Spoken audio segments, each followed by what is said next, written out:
Hey everyone, how's it going? It's Eric and welcome to Robin Red Reviews.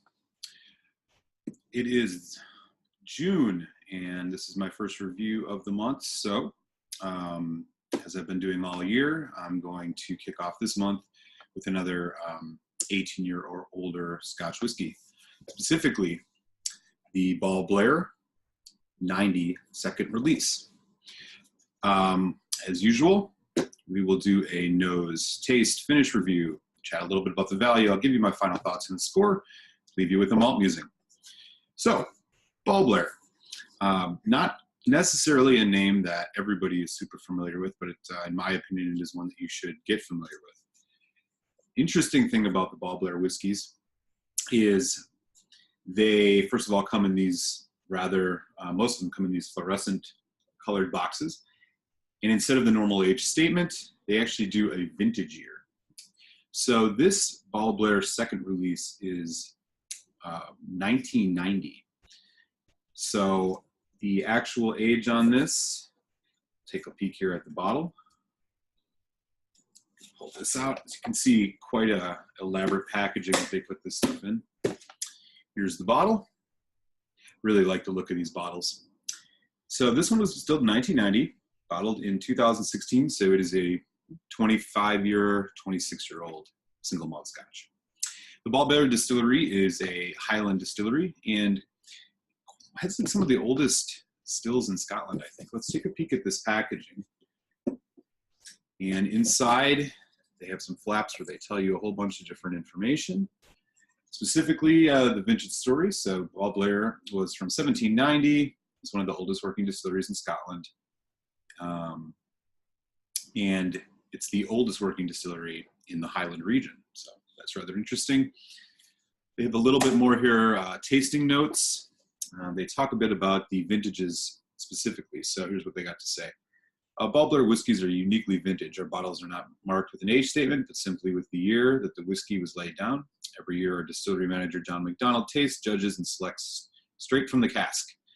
And at exactly the right moment, when the balance between the age and the character of the whiskey is just right, we bottle it. Okay, so that is actually not 100% true, specifically regarding the vintage versus age statement.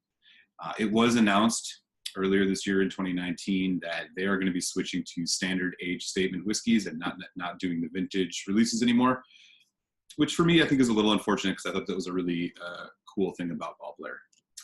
Nonetheless, the Balblair 92nd release. This is bottled at 46% ABV. It is non-chill filtered and natural colored, which it says right here on the label. All really good things. So let's get into this whiskey itself. Since this is an older whiskey, I have let this sit for about 15 minutes in the glass.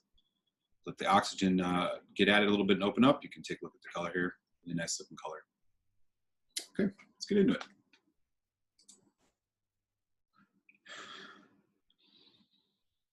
So immediately on the nose, you notice the complexity. It's very rich. It is said that this is aged for about 23 years in bourbon and finished for about 2 years or possibly 3 in Oloroso sherry. So you definitely are picking up a lot of fruit notes right away off the bat. I'm thinking like, kind of red apple, strawberry, and some darker fruits like plum, even a little pear. There's also a still citrus, so a tingle lemon, so a lot of different fruits. Wow.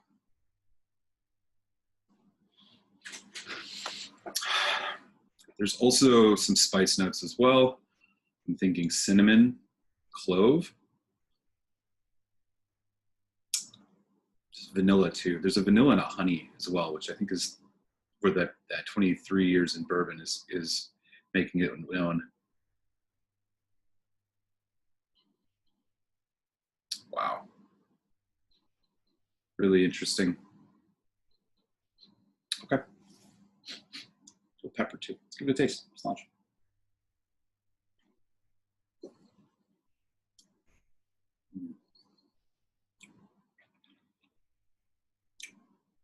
So on the taste, viscosity is about medium, but really full flavor again. Kind of starts out sweet with those bright red fruits, the dark fruits. A little bit of raisin, a little bit of plum. And then as it develops, cinnamon spice and pepper kind of kicks in along with some toffee, like dark cherry maybe. Wow. Really, really deep flavors, just fantastic stuff.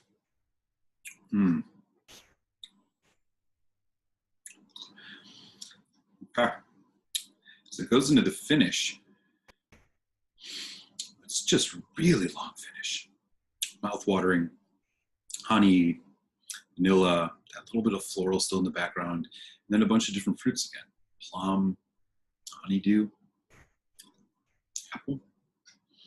There's also like almost like an iced, like a pastry, like an iced pastry. There's like maple syrup.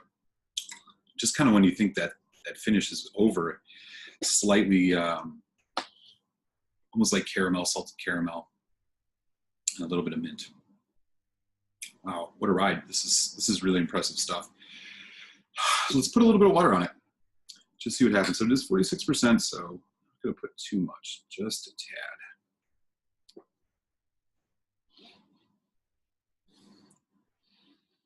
Wow, so on the nose, it almost smells like one of those Christmas cake type things.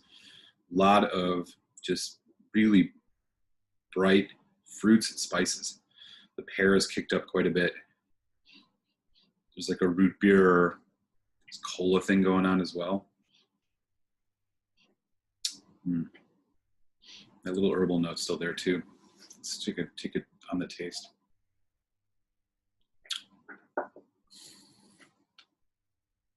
Wow.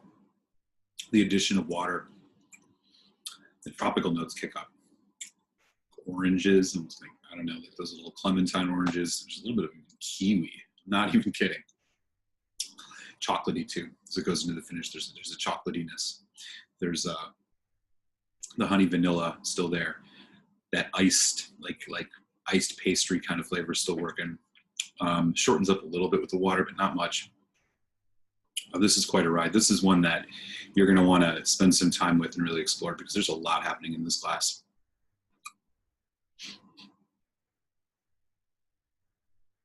Okay. Wow. This is one of the better scotches I've ever had.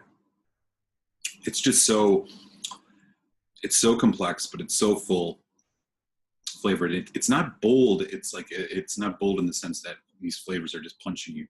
It's full flavor in the sense that each one of them seems to shine, but it's kind of all harmoniously working together. It's not just like one or two really assertive flavors. It's like 7 or 8 that are just kind of all popping up periodically as you enjoy this. Here's one more look. The bottle of Balblair 90, along with the funky box, which regrettably you won't find anymore. Just great stuff. Okay. So regarding the value, this one's getting a little bit harder to find, but I wouldn't say it's exclusive. If you live in a state that you can buy stuff online, you can definitely find this online. Otherwise, you'll probably find this or other vintages of Balblair on the shelf in your local whiskey shop. This one you can find for an amazing about $170 to $200, which I think is a total deal for a scotch of this quality.